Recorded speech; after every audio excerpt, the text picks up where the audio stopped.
Hello एस्पिरंट्स, मी मिथुन भोसले आजच्या चालू घडामोडीच्या सेशनमध्ये तुमच्या सगळ्यांचं परत एकदा खूप खूप स्वागत करतो। डिसेंबर महिन्याचा आज आपण एक नवीन टॉपिक सुरू करतोय, तो म्हणजे क्रीडा। टॉपिक मोठा आहे म्हणून आपण त्याचे दोन भाग केलेत। क्रीडा सेक्शनचं आजचं आपलं पहिलं लेक्चर आहे। सुरू करूया आजचं आपलं इंटरेस्टिंग लेक्चर। क्रीडा क्षेत्रातली पहिली घडामोड जी आहे ती अतिशय महत्त्वाची आहे। क्रीडा क्षेत्रात उल्लेखनीय काम करणारे जे काही खेळाडू आहेत त्यांना सन्मान देण्यासाठी दरवर्षी राष्ट्रीय क्रीडा पुरस्कार त्या ठिकाणी अनाउन्स केले जातात। या वर्षीचे क्रीडा पुरस्कार अनाउन्स झालेले आहेत आणि कंटिन्युअसली याच्यावरती आयोगाने प्रश्न विचारलेले आहेत। ओके, सो राष्ट्रीय क्रीडा पुरस्कार 2023। ओके, बेसिकली केंद्रीय क्रीडा आणि युवक व्यवहार मंत्रालयाकडून या पुरस्काराची घोषणा त्या ठिकाणी केली जाते। बेसिकली वितरण जे आहे ते दरवर्षी 29 ऑगस्ट रोजी केलं जातं। 29 ऑगस्ट का? कारण दरवर्षी 29 ऑगस्ट हा दिवस राष्ट्रीय क्रीडा दिवस म्हणून साजरा केला जातो, जो मेजर ध्यानचंद यांचा जन्मदिवस असतो। ओके, परंतु यावर्षी त्या कालावधीमध्ये एशियन गेम्स आणि पॅरा एशियन गेम्स सुरू होत्या, म्हणून त्या खेळाडूंची दखल घेण्यासाठी हा पुरस्कार थोडा यावर्षी 2 तारखेला वितरित करण्यात आलेला आहे, राष्ट्रपती द्रौपदी मुर्मू यांच्या हस्ते। 9 जानेवारी 2024ला राष्ट्रपती भवन येथे द्रौपदी मुर्मू यांनी या पुरस्काराचं वितरण केलेलं आहे। त्यामुळे लक्षात ठेवा, दरवर्षी साधारणपणे 29 ऑगस्टला या पुरस्काराचं वितरण केलं जातं, परंतु यावर्षी 9 जानेवारी 2024ला पुरस्काराचं वितरण केलेलं आहे। जे काही आउटस्टँडिंग कामगिरी करणारे खेळाडू आहेत त्यांच्या कामाची किंवा त्यांच्या कामगिरीची दखल घेण्यासाठी किंवा पुरस्कारासाठी एक निवड समिती स्थापन केली जाते। त्या निवड समितीचे अध्यक्ष होते A.M. खानविलकर, जे सर्वोच्च न्यायालयाचे निवृत्त न्यायाधीश देखील होते। ओके, अशा प्रकारचे क्रीडा पुरस्कार आहेत बघा। त्याच्यामध्ये मेजर ध्यानचंद आहे, अर्जुन आहे, द्रोणाचार्य आहे, राष्ट्रीय खेल पुरस्कार आहे। सगळे 1 बाय 1 आपण त्या ठिकाणी बघणार आहोत, परंतु सर्वात महत्त्वाचा आणि मानाचा पुरस्कार तो म्हणजे मेजर ध्यानचंद खेलरत्न पुरस्कार। हा पुरस्कार पूर्वी राजीव गांधी खेलरत्न या नावाने ओळखला जायचा, परंतु नंतर त्यांचं नामकरण करून मेजर ध्यानचंद असं करण्यात आलं होतं।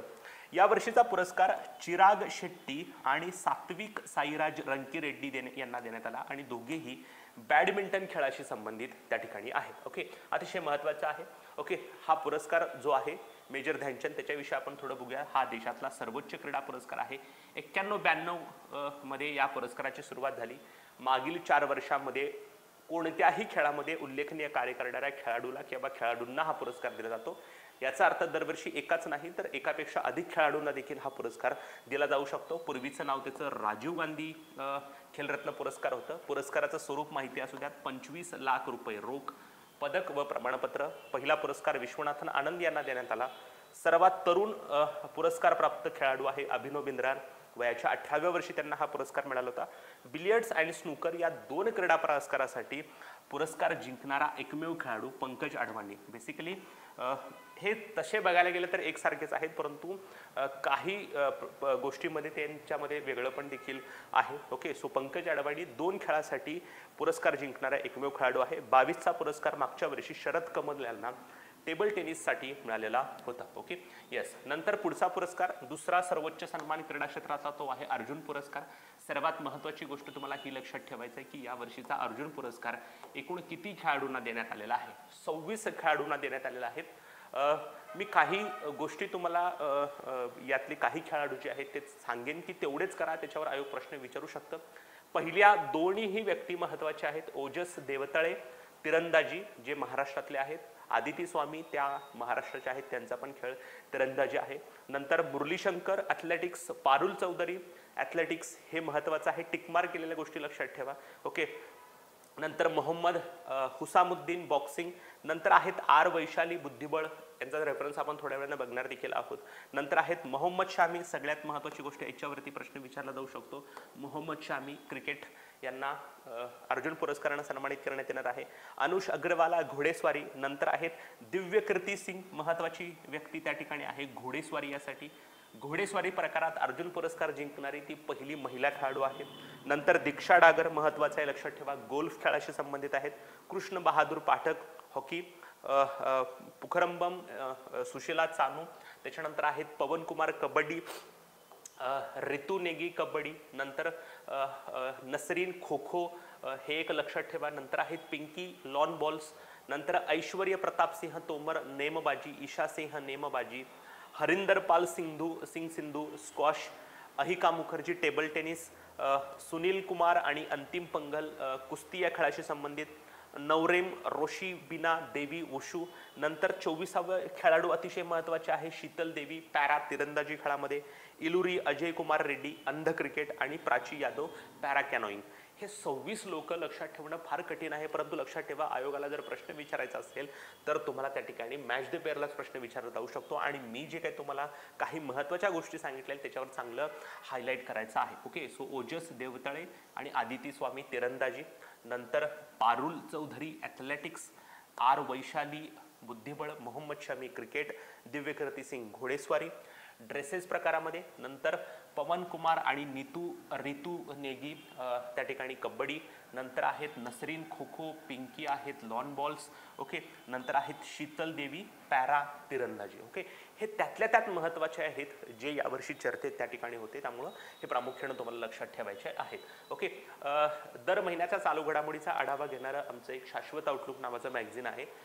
या महिन्यापासून आपण पीपीटीच्या PDF उपलब्ध करून दिलेल्या आहेत, परंतु तुम्हाला आणखीन डिटेलमध्ये किंवा हे पुस्तक फॉर्मॅटमध्ये जर तुम्हाला पाहिजे असेल तर शाश्वत आउटलुक आपल्या जवळच्या बुक स्टोअरमध्ये त्या ठिकाणी उपलब्ध आहे, ते नक्कीच तुम्ही त्या ठिकाणी घेऊ शकता. ओके, हा जो काही अर्जुन पुरस्कार आहे त्याची सुरुवात झाली 1961ला. अर्जुनाचा कांस्य पुतळा आणि 15 लाख रुपये रोख अशी त्याची रक्कम आहे. नंतर पुरस्कार आहे पुढचा द्रोणाचार्य पुरस्कार. नावावरून तुम्हाला लक्षात आलं असेल की जे काही क्रीडा प्रशिक्षक आहेत त्यांना हा पुरस्कार दिला जातो, परंतु त्याच्यात 2 कॅटेगरी आहेत, एक नियमित कॅटेगरी आणि दुसरी आहे जीवन गौरव पुरस्कार. नियमित कॅटेगरीमध्ये जे सध्याला चांगल्या दर्जाचे खेळाडू घडवत आहेत त्यांना त्या ठिकाणी पुरस्कार दिला जातो. ललित कुमार कुस्ती खेळाशी संबंधित आहेत, RB रमेश बुद्धिबळ, महावीर प्रसाद सैनी पॅरा ॲथलेटिक्स, शिवेंद्र सिंह हॉकी आणि गणेश प्रभाकर देवरुखकर महाराष्ट्राचे आहेत. हे चांगलं लक्षात ठेवा कारण मल्लखांब खेळामध्ये त्यांनी बरेच चांगले खेळाडू घडवलेले आहेत. नंतर जीवन गौरव पुरस्कार जसप्रीत सिंग ग्रेवाल गोल्फ, ई भास्करन कबड्डी आणि जयंता कुमार पुशीलाल. याच्यावरती आयोगाने जास्त प्रश्न विचारले आहेत. जे काही राष्ट्रीय क्रीडा पुरस्कार आहे त्याच्यामध्ये तुमचे मेजर ध्यानचंद असेल आणि अर्जुन पुरस्कार आहे, याच्यावर जास्त प्रश्न आहेत. नंतर हा पुरस्कार जो आहे द्रोणाचार्य तो क्रीडा प्रशिक्षकांना दिला जाणारा पुरस्कार आहे. 1985 पासून 15 लाख रुपये आणि द्रोणाचार्यांचा कांस्य पुतळा असं पुरस्काराचं स्वरूप आहे. नंतर जसं मेजर ध्यानचंद खेलरत्न पुरस्कार आहे तसं ध्यानचंद जीवन गौरव पुरस्कार देखील आहे. ओके, लक्षात ठेवा हा वेगळा पुरस्कार आहे, त्याच्यासारखा तो नाहीये.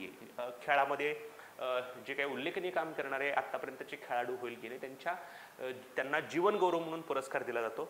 मंजुषा कुवर बॅडमिंटन, विनीत कुमार शर्मा हॉकी, कविता सेल्वराज कबड्डी. ओके, क्रीडा क्षेत्रातील हा जीवन गौरव पुरस्कार आहे. 2002 मध्ये या पुरस्काराची सुरुवात झाली. 10 लाख रुपये रोख अशा पुरस्काराची रक्कम त्या ठिकाणी आहे.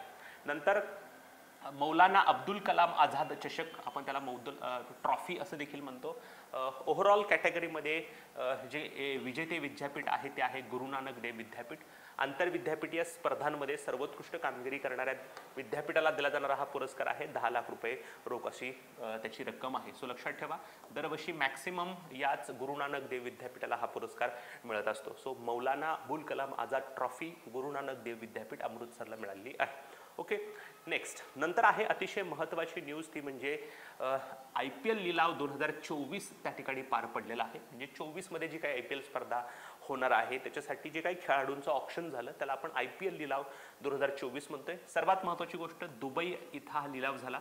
लिलाव भारताबाहेर होण्याची ही पहिलीच वेळ होती. याच्या अगोदर सगळे जे लिलाव झालेले आहेत ते भारतामध्येच झालेले होते, पण फर्स्ट टाइम भारताच्या बाहेर दुबईला IPLचा लिलाव पार पडला. नंतर आहेत लिलावकर्ता म्हणजे ऑक्शनर, म्हणजे जे काही अनाउन्समेंट करत असतात की बाबा हा प्लेअर आता आपल्याला लिलाव करायचा आहे, याला एवढी बेस किंमत आहे, या संघाने एवढी किंमत लावलेली आहे, हे सांगणारा जो काही माणूस असतो, थोडक्यात मॅनेजमेंट करणारा जो माणूस असतो ते आहे त्या वर्षीच्या मल्लिका सागर.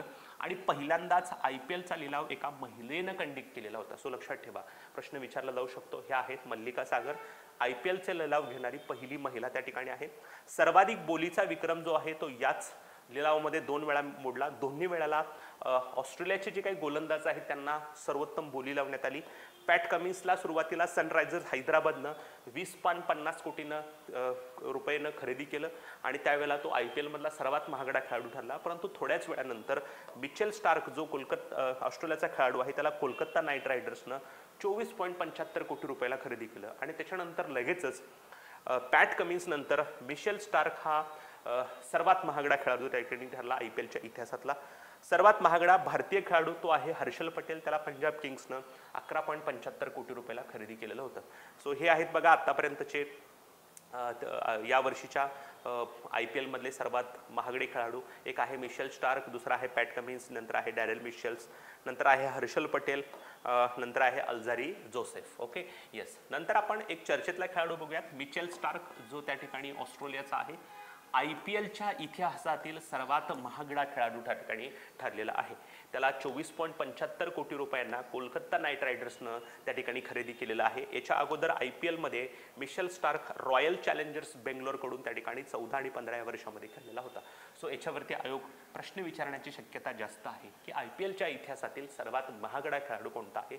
आतापर्यंत 24.75 कोटी रुपये देऊन कोणत्याच खेळाडूला त्या ठिकाणी खरेदी करण्यात आलेलं नव्हतं. Okay yes. नंतर आहे पहिली खेलो इंडिया प्यारा स्पर्धा, म्हणजे जे काय आपल्या देशातले जे काय दिव्यांग खेळाडू आहेत त्यांच्यासाठी स्पेशल एक खेलो इंडिया स्पर्धा आयोजित करण्यात आली आणि यावर्षी त्याची पहिलीच आवृत्ती त्या ठिकाणी आहे. सो देशातील दिव्यांग खेळाडूंसाठी आयोजित करण्यात आलेली ही स्पर्धा आहे. नवी दिल्ली इथे ही स्पर्धा पार पडली. अनुराग सिंह ठाकूर जे केंद्रीय क्रीडा आणि युवक व्यवहार मंत्री आहेत त्यांनी त्याचं अनावरण केलं. उज्ज्वला, सगळ्यात महत्त्वाची गोष्ट, या स्पर्धेचा शुभंकर किंवा जो काही मॅस्कट होता तो होता उज्ज्वला नावाची चिमणी. 1350हून अधिक खेळाडू या ठिकाणी सहभागी झाले. टोटल 7 क्रीडा प्रकारांमध्ये ही स्पर्धा पार पडली. ॲथलेटिक्स, नेमबाजी, तिरंदाजी, फुटबॉल, बॅडमिंटन, टेबल टेनिस आणि वेटलिफ्टिंग. सो फार लिमिटेड जे काही खेळ आहे त्याच्यामध्ये ही स्पर्धा पार पडली आणि पदक तक्ता सगळ्यात महत्त्वाची गोष्ट आहे. या मेडल टॅलीमध्ये 1 नंबरचं जे राज्य राहिलेले आहे ते हरियाणा आहे. 40 सुवर्ण, 39 रजत, 26 कांस्य आणि टोटल त्या ठिकाणी 105 मेडल जिंकलेले आहेत. सो लक्षात ठेवा, आम्ही प्रोफेशनल लेवलला थोडी जास्त डाटा द्यायचा प्रयत्न करत असतो, पण लक्षात ठेवा इथं तुम्हाला एवढंच या टेबलमध्ये लक्षात ठेवायचं आहे की जी काही पहिली खेलो इंडिया पॅरा युवा स्पर्धा झाली त्याच्यामध्ये पदक तक्त्यांमध्ये 1 नंबरचं राज्य कुठलं होतं, तर 1 नंबरचं राज्य आहे हरियाणा, 2 नंबरला उत्तर प्रदेश, 3 नंबरला तामिळनाडू, 4 नंबरला गुजरात आणि आपल्या महाराष्ट्र राज्याचा क्रमांक पण तुम्हाला लक्षात ठेवायचा आहे. महाराष्ट्र राज्याला 5वा क्रमांक मिळालेला आहे. 12 सुवर्ण आहेत, 7 रजत आहेत आणि 16 कांस्य पदकं आहेत आणि टोटल 35 पदकं महाराष्ट्रच्या खेळाडूंनी जिंकलेली आहेत. ओके, सो सर्वात महत्त्वाची गोष्ट काय लक्षात ठेवायचं आहे, हरियाणा. Okay next. नंतर आहेत चर्चेतील खेळाडू, त्यांचं नाव आहे आर वैशाली. मगाशी आपण बघितलं यांना त्या ठिकाणी अर्जुन पुरस्काराने देखील सन्मानित करण्यात आलेला आहे. सो हे आर वैशाली काय प्रकार आहे बघूयात. सो त्यांना नुकताच बुद्धिबळमधला ग्रँड मास्टर किताब मिळालेला आहे आणि अशा प्रकारे ग्रँड मास्टर किताब मिळवणारे ती भारताची एकूण 84वी तर 3री महिला बुद्धिबळपटू ठरलेली आहे. म्हणजे आतापर्यंत भारतातल्या 84 बुद्धिबळपटूंना त्या ठिकाणी ग्रँड मास्टर किताब मिळालेला आहे आणि त्यातल्या 3 महिला त्या ठिकाणी आहेत. याच्यापूर्वी कोनेरी हंपी यांना 2002 मध्ये आणि हरिकला द्रोणावली यांना 2012 मध्ये ग्रँड मास्टर किताब मिळाला होता आणि त्याच्यानंतर त्या 3ऱ्या महिला ग्रँड मास्टर ठरलेल्या आहेत आणि अतिशय महत्त्वाची गोष्ट त्या ठिकाणी आहे, ग्रँड मास्टर किताब मिळवणारी जगातली ही 42वी महिला बुद्धिबळपटू आहे. जगात जेवढ्या जे काही ग्रँड मास्टर झालेले आहेत त्यात फक्त 42 महिला बुद्धिबळपटू आहेत आणि त्यातल्या आपल्या 3 भारतातल्या त्या ठिकाणी आहेत. ओके, कोनेरू हंपी, हरिका द्रोणावली आणि आर वैशाली. ओके, हे तुम्हाला माहित आहे का, त्यांचे बंधू जे आहेत त्यांचं नाव आहे आर प्रज्ञानंद आणि त्या आहेत R Vaishali. So R Vaishali आणि आर प्रज्ञानंद हे दोघं बहीण भाऊ आहेत आणि भारताच्या बुद्धिबळाच्या इतिहासामध्ये ग्रँड मास्टर किताब मिळवणारे त्या ठिकाणी ते पहिलेच बहीण भाऊ तर दुसरी भावंडे ठरले आहेत. भावंडे म्हणजे एक भाऊ दुसरा भाऊ, म्हणजे भाऊ पण भावंडे असतात, भाऊ बहीण पण भावंडे असतात. सो ग्रँड मास्टर किताब मिळवणारे बुद्धिबळाच्या इतिहासातील पहिलेच बहीण भाऊ तर दुसरी भावंडे म्हणजे सिबलिंग्स त्या ठिकाणी ठरलेले आहेत. याच्या अगोदर विघ्नेश आणि विशाख हे त्या ठिकाणी भाऊ जे आहेत त्यांनी ग्रँड मास्टर किताब मिळवलेला होता. ओके, सो प्रश्न असा विचारला जाऊ शकतो की बुद्धिबळाच्या इतिहासात ग्रँड मास्टर किताब मिळवणारे पहिले बहीण भाऊ कोण आहेत, तर आर वैशाली आणि आर प्रज्ञानंद. आर वैशाली आणि आर प्रज्ञानंद कॅन्डिडेट्स स्पर्धेसाठी पात्र ठरलेले बुद्धिबळाच्या इतिहासातील पहिलेच बहीण भाऊ आहे. कॅन्डिडेट्स हे एक बुद्धिबळातील फार मानाची आणि महत्त्वाची स्पर्धा मानली जाते. या स्पर्धेसाठी पात्र ठरलेले जे काही भारतीय आहेत त्यापैकी 2 आहेत, आर वैशाली आणि आर प्रज्ञानंद, आणि अशा प्रकारे या स्पर्धेसाठी पात्र ठरलेले इतिहासातील पहिलेच बहीण भाऊ आहेत. भारताचा पहिला ग्रँड मास्टर आहे विश्वनाथन आनंद. 1988 मध्ये तो ग्रँड मास्टर त्या ठिकाणी झालेला होता. नंतर महेंद्रसिंग धोनीची जी काय 7 क्रमांकाची जर्सी आहे ती निवृत्त करण्याचा निर्णय त्या ठिकाणी घेतलेला आहे. हे निवृत्त होते म्हणजे काय आपण त्या ठिकाणी बघणार आहोत. BCCIनं हा निर्णय घेतलेला आहे. निर्णय घेण्याचं कारण हे आहे की भारतीय क्रिकेटसाठी त्यानं जे काही योगदान दिलेलं आहे त्या योगदानाचा गौरव म्हणून, कारण त्याच्याच नेतृत्वाखाली 2007 मध्ये आपण T20चा वर्ल्ड कप घेतला, 11 मध्ये आपण वर्ल्ड कप घेतला, 2015 मध्ये आपण चॅम्पियन्स ट्रॉफी जिंकली. सो बरीच आउटस्टँडिंग कामगिरी आपण महेंद्रसिंग धोनीच्या नेतृत्वाखाली केलेली आहे. म्हणून त्याच्या योगदानाचा गौरव म्हणून 7 क्रमांकाची जर्सी निवृत्त करण्याचा निर्णय घेतलेला आहे. एखादी जर्सी निवृत्त होते म्हणजे काय, तर भविष्यात भारताचा कोणताही खेळाडू 7 क्रमांकाची जर्सी परिधान करत नाही. आता हे जर्सी म्हणजे काय, तर जे काही खेळाडू खेळत असताना जे काही टी-शर्ट वापरतात त्याला जर्सी असं म्हणतात. आणि प्रत्येक खेळाडूच्या बॅक साईडला असा नंबर असतो बघा. फॉर एक्झाम्पल सचिन तेंडुलकर 10 आहे, ओके. त्याच्यानंतर धोनी त्या ठिकाणी 7 नंबरचा आहे. अगदी तशाच प्रकारे इथून पुढे भारताच्या संघामध्ये कोणताही खेळाडू त्या ठिकाणी 7 क्रमांकाची जर्सी परिधान करणार नाही. यापूर्वी पण अशाच प्रकारची एक जर्सी निवृत्त करण्यात आली होती, ती म्हणजे सचिन तेंडुलकरची, आणि सचिन तेंडुलकरचा जर्सी क्रमांक होता 10, ओके. सो प्रश्न विचारला जाऊ शकतो की खालीपैकी कोणत्या खेळाडूची जर्सी निवृत्त करण्याचा निर्णय BCCIने घेतलेला आहे. सो महेंद्रसिंग धोनी किंवा महेंद्रसिंग धोनीचा जर्सी क्रमांक कितवा आहे, तर तो 7 इतका त्या ठिकाणी आहे, ओके. येस, नेहमीप्रमाणे आपण थोडी क्विक रिव्हिजन करूयात, बघूयात आपण काय काय त्या ठिकाणी शिकलेलो आहोत, ओके. सो पहिली गोष्ट आपण बघितली राष्ट्रीय क्रीडा पुरस्कारांबद्दल, ओके. दरवर्षी 29 ऑगस्टला या पुरस्काराचं वितरण होतं, परंतु यावर्षी 9 जानेवारीला वितरण करण्यात आलेलं आहे. AM खानविलकर यांच्या अध्यक्षतेखाली हे जे काही पुरस्कार आहेत ते निवडण्यात आलेले आहे. मेजर ध्यानचंद खेलरत्न पुरस्कार चिराग शेट्टी आणि सात्विक साईराज रंकीरेड्डी हे जे काही बॅडमिंटन मधले खेळाडू आहेत त्यांना हा पुरस्कार देण्यात आला. सर्वोच्च क्रीडा पुरस्कार आहे. 91-92 पासून हा पुरस्कार दिला जातो. पाठीमागच्या 4 वर्षात उल्लेखनीय काम करणाऱ्या खेळाडूला किंवा खेळाडूंना हा पुरस्कार दिला जातो. पूर्वी त्याचं नाव राजीव गांधी या नावानं होतं. 25 लाख रुपये रोख अशी रक्कम आहे. मागच्या वर्षी हा पुरस्कार शरद कमल यांना देण्यात आला होता, जे टेबल टेनिस खेळाशी संबंधित खेळाडू आहे. यावर्षी 26 खेळाडूंना अर्जुन पुरस्कार देण्यात आला. त्यातले ओजस देवतळे तिरंदाजी, आदिती स्वामी तिरंदाजी, पारुल चौधरी ॲथलेटिक्स, आर वैशाली बुद्धिबळ, मोहम्मद शमी क्रिकेट, दिव्यकीर्ती सिंग घोडेस्वारी, दीक्षा डागर गोल्फ, त्याच्यानंतर पवन कुमार आणि रितू नेगी कबड्डी, नसरीन खो खो, पिंकी लॉन बॉल्स, नंतर शीतल देवी पॅरा तिरंदाजी. बाकी पण खेळाडू महत्त्वाचे आहेत, परंतु त्यातल्या त्यात आयोग याच्यावरती त्या ठिकाणी विचारू शकतं. 1961 पासून हा पुरस्कार दिला जातो. 15 लाख रुपये रोख अशी रक्कम आहे. द्रोणाचार्य पुरस्कार जो क्रीडा प्रशिक्षणात दिला जातो, यावर्षीचा पुरस्कार ललित कुमार, RB रमेश, महावीर प्रसाद शैनी, शिवेंद्र सिंग यांना देण्यात आला. आणि आणखीन एक महाराष्ट्राच्या संदर्भातली व्यक्ती आहे, त्यांचं नाव आहे गणेश प्रभाकर देवरुखकर. मल्लखांब खेळातले खेळाडू त्यांनी घडवलेले आहेत. जीवरंग पुरस्कार जसकरीत सिंग डोगरा ग्रेवाल, ई भास्करन, जयंता कुमार पुशीला, ओके. क्रीडा प्रशिक्षणात दिला जाणारा पुरस्कार आहे. 15 लाख रुपये त्याची रक्कम आहे. ध्यानचंद जीवन गौरव पुरस्कार क्रीडा क्षेत्रातला एक जीवन गौरव पुरस्कार आहे. मंजुषा कंवर, विनीता कुमार शर्मा, कविता सेल्वराज यांना देण्यात आलेला आहे. 10 लाख रुपये रोख अशी पुरस्काराची रक्कम त्या ठिकाणी आहे. मौलाना अबुल कलाम आझाद ट्रॉफी जी आहे ती गुरु नानक देव विद्यापीठाला त्या ठिकाणी जाहीर झालेली आहे. 10 लाख रुपये पुरस्काराची रक्कम आहे. नुकताच IPLचा लिलाव बाहेर त्या ठिकाणी पार पडलेला आहे. हा लिलाव दुबई इथं पार पडला. पहिल्यांदाच भारताच्या बाहेर हा लिलाव पार पडला. मल्लिका सागर ह्या IPLचा लिलाव घेणारी पहिली महिला ठरलेली आहेत. सर्वाधिक बोली लावण्याचा विक्रम याच लिलावामध्ये 2 वेळा मोडला. सुरुवातीला पॅट कमिन्सला 20.50 कोटी रुपयाला सनरायझर्स हैदराबादनं खरेदी केलं. त्याच्यानंतर लगेचच कोलकाता नाईट रायडर्सनं मिशेल स्टार्कला 24.75 कोटी रुपयाला खरेदी केलं. या लिलावामध्ये सर्वात महागडा खेळाडू ठरला भारतीय खेळाडू, तो म्हणजे हर्षल पटेल. पंजाब किंग्सनं त्यांना 11.75 कोटी रुपयाला खरेदी केलेलं होतं. मिशेल स्टार्क जो ऑस्ट्रेलियाचा गोलंदाज आहे तो IPLच्या इतिहासातील सर्वात महागडा खेळाडू ठरलेला आहे. 24.75 कोटी रुपयाला कोलकाता नाईट रायडर्सनं त्यांना खरेदी केलेलं आहे. याच्यापूर्वी मिशेल स्टार्क रॉयल चॅलेंजर्स बेंगलोरकडून IPL खेळलेला आहे 2014 आणि 15 मध्ये. पहिली खेलो इंडिया पॅरा स्पर्धा जी दिव्यांगासाठी स्पेशली आयोजित केली होती नवी दिल्ली या ठिकाणी. उज्ज्वला हे त्याच्या शुभंकराचं नाव आहे. टोटल 7 स्पर्धांमध्ये खेळांमध्ये ही स्पर्धा पार पडली. मेडल टॅलीमध्ये 1 नंबरचं राज्य आहे हरियाणा. महाराष्ट्र 5व्या क्रमांकावर त्या ठिकाणी आहे. नंतर आर वैशाली ह्या बुद्धिबद्दल ग्रँड मास्टर किताब मिळवणारी एकूण 84वी तर एकूण 3री महिला बुद्धिबळपटू ठरलेली आहे. याच्या अगोदर कोनेरू हम्पी आणि हरिका दुरनाविली यांना हा ग्रँड मास्टर किताब त्या ठिकाणी मिळालेला होता. ग्रँड मास्टर किताब मिळवणारे बुद्धिबळाच्या इतिहासातील पहिले बहीण भाऊ आहेत आर वैशाली आणि आर प्रज्ञानंद. कॅन्डिडेट स्पर्धेसाठी पात्र ठरलेले पहिलेच त्या ठिकाणी बहीण भाऊ आहेत. पहिला ग्रँड मास्टर आहे विश्वनाथ आनंद 1988 मध्ये. महेंद्रसिंग धोनीची 7 क्रमांकाची जर्सी निवृत्त करण्याचा निर्णय BCCIने घेतलेला आहे, कारण त्यानं दिलेलं क्रिकेटसाठी कॉन्ट्रीब्युशन.